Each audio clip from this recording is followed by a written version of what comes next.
Keep Right with Ralph K. Ginorio. Trumps the good, the bad, and the ugly. A mere 3 weeks into the second Trump administration sees an intensity of presidential activity not seen in 92 years. Only Franklin Delano Roosevelt's first 100 days back in 1933 even comes close to the inundation of executive orders, cabinet nominations, policy reversals, and changes in the field that have been accomplished by our 47th president. Even FDR's Progressive Revolution seems slow by comparison with Trump's first 23 days. It seems wise to take stock. Here follows a short and incomplete list of what has been accomplished as of this writing. The good is what makes sense to me, what seems wise. The bad is what seems fraught with peril. The ugly is what I am as yet unsure of. The good. The restoration of sane energy policies will result in more inexpensive fossil fuels that will quench the energy sector's inflationary pressures on the rest of the economy. The elimination of USAID, the Department of Education, and eventually the Department of Energy make a good beginning on cleaving away the federal bloat. The federal government has no constitutional role in these areas. Auditing the books across the entire federal bureaucracy so that their spending priorities can be known by outsiders such as the Department of Government Efficiency, reviewed by the Trump administration and cleansed of nefarious social engineering as well as institutional corruption.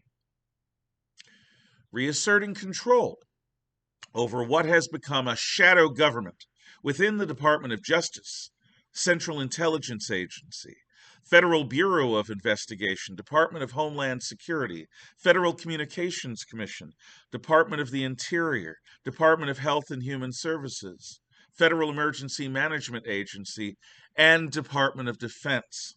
The real threat of a hidden oligarchy, Mr. Biden, comes from permanent bureaucrats within these bureaus who consider themselves to be far more qualified to rule than any elected official. Restoring humane cultural policies to the federal government. Activities by denying the politicized lie that gender is a distinct thing from sex, recognizing the duality of gender, refusing to indulge the delusion that gender is fluid, banning men from women's sports, and banning the chemical castration and surgical mutilation of children. These all protect the innocent from being groomed, as well as women from being abused. Eliminating diversity, equity, inclusion from federal policy goals takes the federal government out of the business of promoting ideological, prejudicial policies at the expense of merit. No more so-called reverse racism. Withdrawing from the Paris Climate Accords, the United Nations Human Rights Council, the World Health Organization, and other international organizations denies these Chinese compromised entities authority over the United States, as well as starving them of U.S. funding.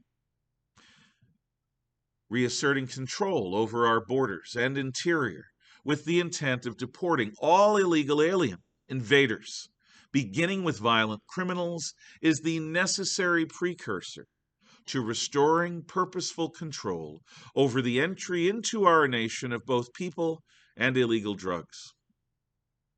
Stripping non-governmental organizations of the U.S. taxpayer monies that have funded their efforts to undermine U.S. law and destabilize American society for decades, so that they might redistribute peace, prosperity, lawfulness, and liberty away from the United States by making us more like a failed third world state.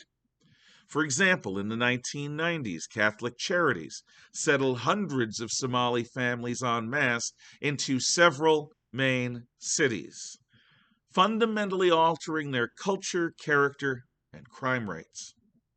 Utilizing American economic power, tariffs and otherwise, to pressure foreign friends and foes into assisting the new administration's efforts to restore American peace, prosperity, security, and power. Reclaiming the Panama Canal, bringing Greenland into the American sphere, inviting Canadians in Alberta, Saskatchewan, Manitoba, and possibly the Atlantic provinces to join the United States, all improve our primacy within our natural sphere of influence, as well as better protect our homeland. Those were the good, in my judgment. The bad trumps Gaza Riviera, the plan for the United States to assume direct responsibility over the Gaza Strip seems misguided to me. I appreciate that Trump is a master of creating confusion in his opponents by dazzling them with unprecedentedly unorthodox initiatives. The Middle East actually needs such innovation. If this proposal disturbs the fanatical Islamist insistence on the destruction of Israel and its replacement by a terrorist-run Palestine, then good. But until these genocidal maniacs' plans and policies are repudiated by the broader Islamic world, war by any other means will continue. I'm not optimistic that a direct U.S. intervention will end this cycle of violence. Instead, I suspect we will find in Gaza a quagmire that will define our goodwill and consume our blood and treasure. I hope I'm wrong. The ugly, what I just don't understand yet.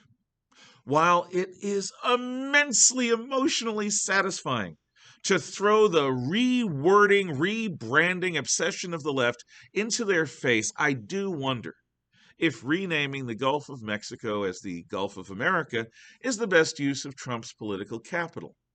Then again, in this, he mirrors another one of the left's tactics. So very many bold initiatives are coming from Trump that it has saturated the left's typical defenses and inundated their sensibilities. On that basis alone, initiatives like this renaming of the Gulf may in fact be brilliant. In conclusion, the urgency with which Donald J. Trump and his allies are pushing forward recognizes just how dangerous our own government has become. Those who have been entrusted with leadership and with responsibility within our federal agencies, as well as many elected officials, have willfully violated their trust for power, for money, for influence. Trump is restoring the federal government's proper role as a public servant and not a hidden master. Thank you for your time. Have a good day.